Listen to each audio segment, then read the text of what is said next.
A Wikipédia é uma das maiores fontes de informações já criadas. Todos os dias, milhões de pessoas acessam o site para pesquisar sobre história, ciência, geografia ou simplesmente tirar alguma dúvida rápida. Mas escondido entre artigos sobre guerras, presidentes e descobertas científicas, existe um lado muito mais estranho da enciclopédia. Um lado formado por pessoas bizarras, objetos inexplicáveis, mistérios sem solução, experimentos perturbadores e acontecimentos tão improváveis que parecem ter sido inventados. Ao longo dos anos, a própria comunidade da Wikipédia conseguiu reunir diversos desses casos em listas de artigos incomuns, histórias tão estranhas que desafiam qualquer expectativa do que deveria estar registrado numa enciclopédia. E foi justamente daí que surgiu o iceberg que veremos hoje. Conforme descermos pelas camadas, os assuntos ficarão cada vez mais obscuros, mais difíceis de acreditar e, em alguns casos, bastante perturbadores. Então preparem-se, se sentem, peguem sua pipoca ou algo para comer, porque hoje vamos explorar o iceberg dos artigos mais incomuns da Wikipédia.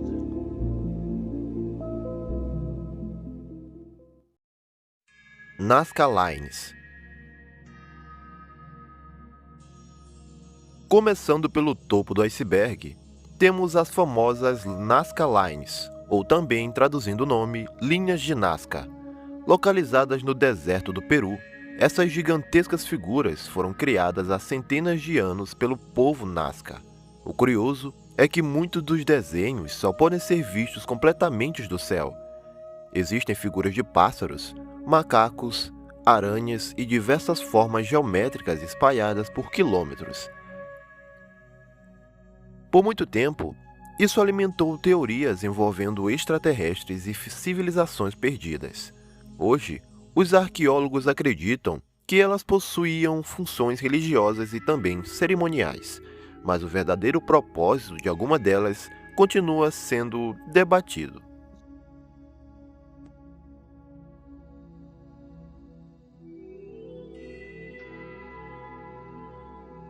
Atari Videogame Boreal. Em 1983, a empresa Atari enfrentava uma enorme crise financeira. E em meio ao colapso da indústria dos videogames da época, milhares de cartuchos não vendidos foram descartados em um aterro sanitário no Novo México. Durante décadas, muitas pessoas acreditaram que essa história era apenas uma espécie de lenda urbana. Até que em 2014, escavações confirmaram que os cartuchos realmente estavam enterrados ali. E entre eles estava o famoso jogo ET, considerado por muitos simplesmente um dos piores videogames já produzidos. O caso ficou conhecido como um dos episódios mais curiosos da história dos videogames.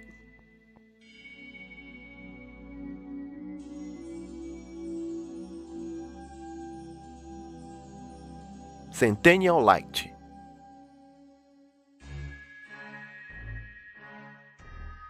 Imagine uma lâmpada que está acesa há mais de um século. Parece meio impossível, mas é exatamente isso que acontece com a Centennial Light. Instalada em 1901 em um quartel de bombeiros na Califórnia, ela continua funcionando até os dias de hoje. A lâmpada se tornou um símbolo de durabilidade dos produtos antigos e é frequentemente usada em discussões sobre obsolescência programada. Ou seja, a ideia de fabricar produtos para que durem menos tempo e você precisa comprar outro em pouco tempo de uso.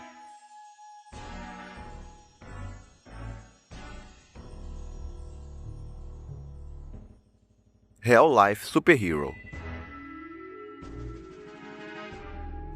Embora pareça coisa de quadrinhos, existem pessoas que realmente saem às ruas vestidas como se fossem super-heróis. Alguns distribuem comida para moradores de rua, outros patrulham bairros ou auxiliam em trabalhos comunitários.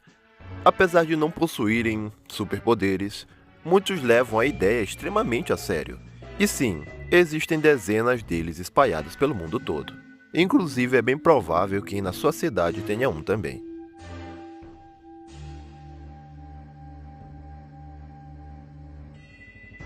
The Most Wanted Song.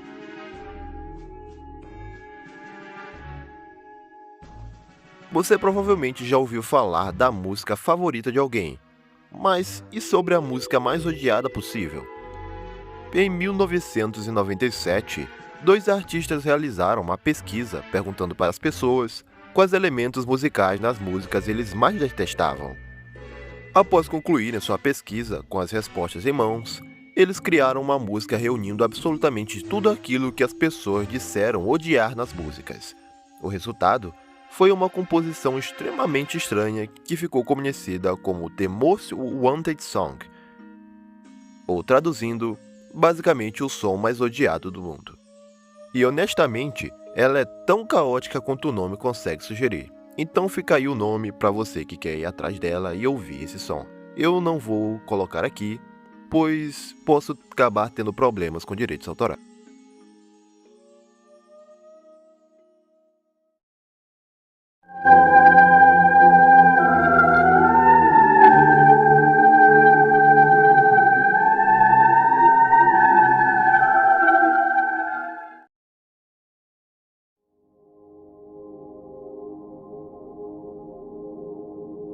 O urso que virou soldado. Em 1942, durante a Segunda Guerra Mundial, soldados poloneses que cruzavam a região do Oriente Médio acabaram encontrando um filhote de urso sírio sendo vendido por um garoto local. E então, os soldados acabam por decidir adotar o urso. E o urso recebeu o nome de Yodtek, que pode ser traduzido como algo semelhante a guerreiro sorridente. Inicialmente, ele era alimentado com leite em uma garrafa improvisada, mas conforme crescia, passou a acompanhar os soldados em praticamente todas as atividades. Yodtek dormia próximo às tropas, brincava com os militares e chegou até a imitar alguns de seus comportamentos. Mas o que realmente transformou numa lenda esse urso aconteceu durante a Batalha de Monte Cassino. Segundo relatos dos próprios soldados, o urso ajudava a carregar caixas de munição sem deixá-las cair. A história se tornou tão famosa que o urso foi oficialmente registrado como um membro interino do exército polonês. Após o fim da Primeira Guerra, ele viveu no zoológico de Edimburgo, na Escócia, onde ex-companheiros de batalha costumavam visitá-lo sempre que podiam. Até hoje, o urso é lembrado como um dos personagens mais improváveis da Segunda Guerra Mundial. E o fato dele ser improvável não preciso nem explicar aqui.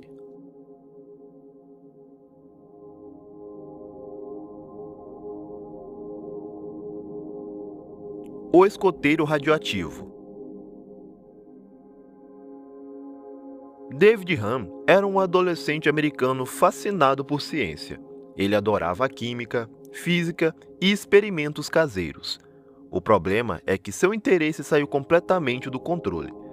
Nos anos 90, Han decidiu construir um reator nuclear no galpão da casa de sua mãe.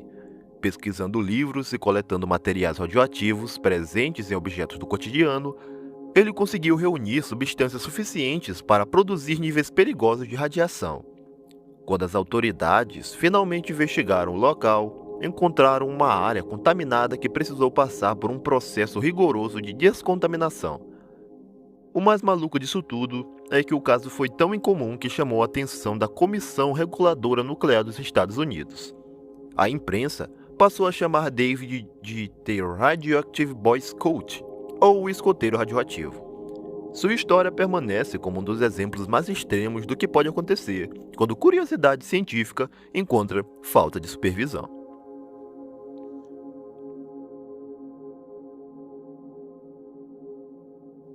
O homem atingido por 7 raios.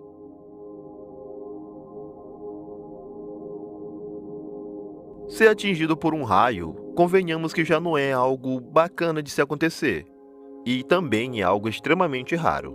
Sobreviver a isso é mais raro ainda. Agora imagine sobreviver a 7 vezes um raio caindo em sua cabeça. Roy Sullivan trabalhava como guarda florestal nos Estados Unidos quando começou a acumular uma sequência absurda de incidentes envolvendo descargas elétricas. Entre 1942 e 1977, Sullivan foi atingido por raios em 7 ocasiões diferentes. Em uma delas, acabou por perder parte do cabelo, e em outra, sofreu queimaduras nas pernas. Mesmo assim, continuou sobrevivendo a cada raio que o atingia. O caso, claro, foi registrado no Livro dos Recordes.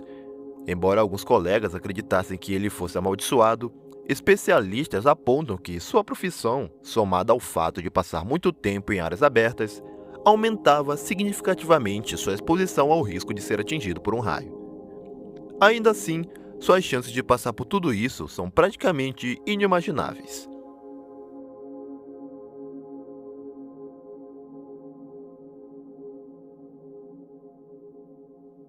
O sistema operacional feito para Deus.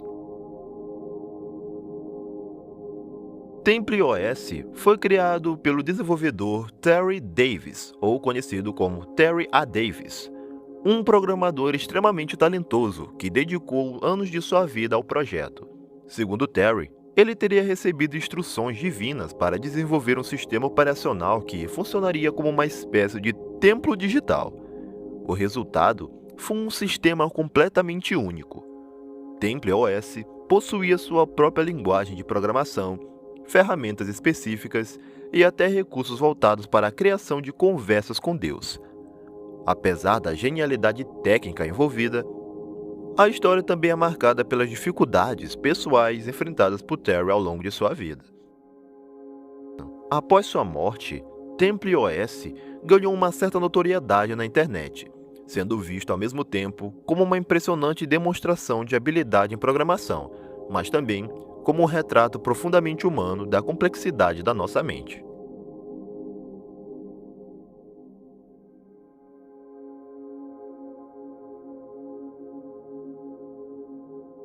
O livro que ninguém consegue ler.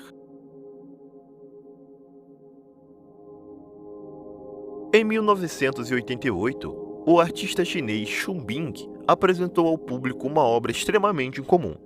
À primeira vista, parecia um enorme conjunto de livros tradicionais chineses, mas neles havia um pequeno detalhe que os diferenciava dos demais. Todos os caracteres presentes nas páginas eram falsos, ou seja, nada ali podia ser lido. Xu Bing criou milhares de símbolos inéditos que imitavam perfeitamente a aparência da escrita chinesa. No entanto, nenhum deles possuía significado real. O resultado era nada mais nada menos que algo perturbador. Pessoas alfabetizadas se deparavam com páginas inteiras que pareciam familiares, mas eram completamente impossíveis de se compreender. A obra recebeu interpretações diversas. Alguns a enxergam como uma crítica à burocracia e ao excesso do formalismo. Outros viram uma reflexão sobre comunicação, conhecimento e a própria confiança que depositamos na linguagem. Décadas depois, A Book from the Sky, que é o nome dado ao livro que ninguém consegue ler, continua sendo uma das obras conceituais mais intrigantes da arte contemporânea.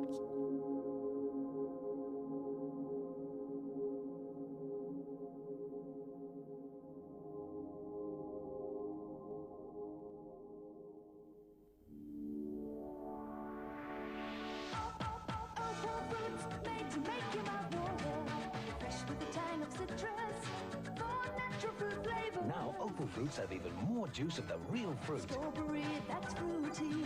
Orange, that's fruity too. Zingy lemon, tangy lime. Two a taste so refreshing to chew. Opal fruits made to make your mouth water. In new sunshine flavors too.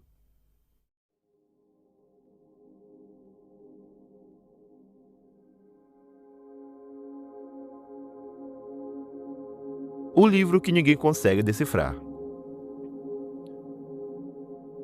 Descoberto no início do século XX pelo colecionador Wilfried Voynich, o manuscrito de Voynich é considerado um dos maiores mistérios da história humana. O livro, que provavelmente foi escrito entre os séculos XV e XVI, contém centenas de páginas repletas de ilustrações estranhas e um sistema de escrita completamente desconhecido.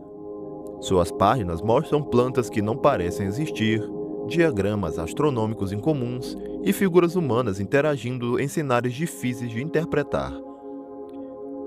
Ao longo das décadas, criptógrafos, historiadores, linguistas e até especialistas que trabalharam na Segunda Guerra Mundial tentaram decifrar seu conteúdo. Porém, infelizmente, nenhum deles conseguiu. Alguns acreditam que o manuscrito seja um tratado médico ou alquímico escrito em um idioma perdido. Outros, entretanto, sugerem que tudo não passa de uma elaborada fraude criada para impressionar colecionadores ricos da época.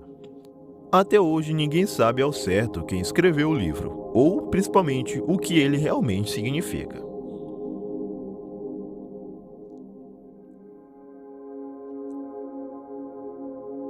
A invasão televisiva sem solução. Na noite de 22 de novembro de 1987, telespectadores de Chicago testemunharam algo que parece ter saído de um filme de ficção científica. Durante a transmissão de 2 canais diferentes, a programação foi interrompida por uma figura usando uma máscara do personagem Max Headroom, um apresentador virtual muito popular nos anos 80. A pessoa começou a falar frases sem sentido algum, enquanto se comportava de maneira extremamente estranha. A segunda invasão foi ainda mais perturbadora, incluindo ruídos incomuns e situações aparentemente aleatórias. O incidente durou apenas alguns minutos antes de o sinal ser reestabelecido. Apesar das investigações conduzidas pelo próprio FBI, os responsáveis nunca foram identificados. Décadas depois, este caso continua sendo uma das invasões de sinal mais misteriosas da história da televisão.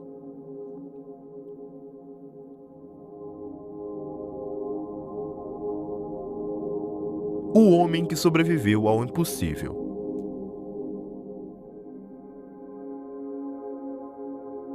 Em 1848, Phineas Cage trabalhava na construção de ferrovias nos Estados Unidos quando sofreu um acidente inacreditável. Durante uma explosão acidental, uma barra de ferro com mais de 1 metro de comprimento atravessou seu crânio. Milagrosamente, Phineas sobreviveu, mas algo havia mudado. Pessoas próximas começaram a notar transformações profundas em sua personalidade. Um homem antes descrito como responsável e equilibrado passou a agir de forma impulsiva e agressiva. O caso se tornou extremamente importante para a neurologia. Pela primeira vez, médicos começaram a compreender que determinadas regiões do cérebro podiam influenciar diretamente o comportamento humano. Mais de um século depois, a história de Phineas Cage ainda é estudada em cursos de psicologia e também neurociência.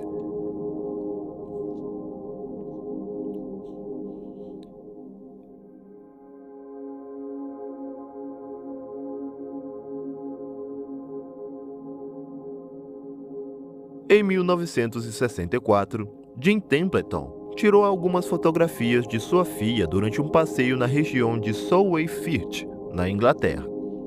E ao revelar as imagens, ele percebeu algo estranho.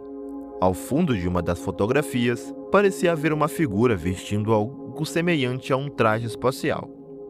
Templeton, entretanto, afirmou que não havia mais ninguém presente no momento em que a foto foi tirada. A imagem rapidamente chamou a atenção da mídia e se tornou um dos casos mais famosos envolvendo supostos visitantes extraterrestres. Anos mais tarde, especialistas sugeriram que a figura poderia ser simplesmente a esposa do fotógrafo aparecendo na imagem devido à exposição e à iluminação. Mesmo assim, muitas pessoas continuam acreditando que a fotografia registrada guarda algo muito mais misterioso.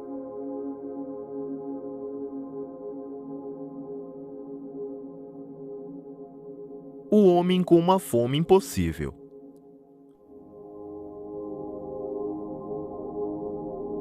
No século XVIII, um francês chamado Terrare ficou conhecido por possuir um apetite que parecia desafiar qualquer explicação médica. Segundo relatos da época, ele conseguia consumir quantidades absurdas de comida sem ganhar peso algum. Testemunhas afirmavam que ele comia restos de lixo, animais vivos e praticamente qualquer coisa que encontrasse pela frente. Durante as guerras revolucionárias francesas, médicos tentaram estudar sua condição oferecendo refeições gigantescas para observar seus limites. mesmo após consumir o equivalente à alimentação de várias pessoas, ele continuava sentindo a sua fome. Até hoje não existe consenso sobre qual condição médica poderia explicar completamente o caso. A história de Terrari permanece como uma das mais perturbadoras e incomuns já registradas na medicina.